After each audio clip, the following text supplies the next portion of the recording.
When I was 11, myself and a couple of my friends, Colt Tipton and Danny Overholt, and we were all kind of in the same age group. We all went to a cabin at Lake Almanor, and we spent the week learning the fiddle from Dick and Lisa Barrett. And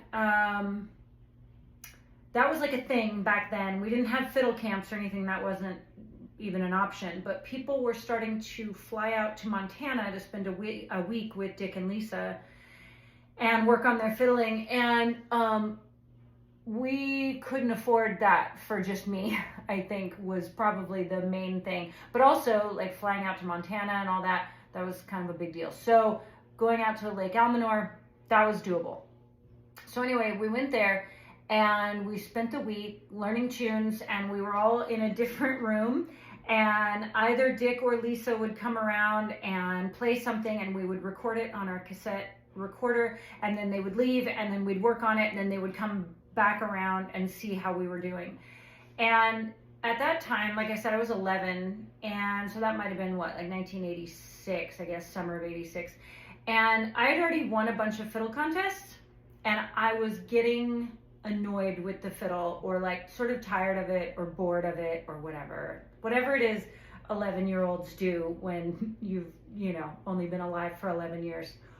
And so I was maybe expressing some of that to Lisa, and at the time we were working on Dusty Miller, and she was teaching me the bowing, and she was teaching me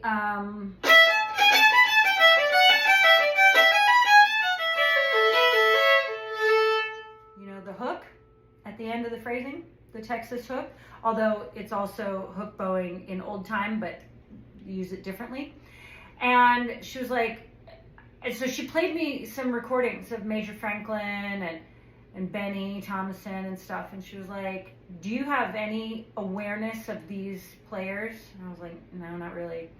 And she was like, well, obviously, because your bowing shows that you are not listening to these players. And she said, you don't get to quit at this point. I'm sorry, you just have more to do. You have more to learn, you have more to understand.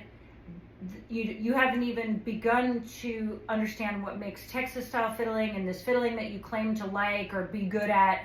You really don't know the first thing about it, which maybe sounds rude or whatever, but it was the best possible thing anybody could have said to me at the time.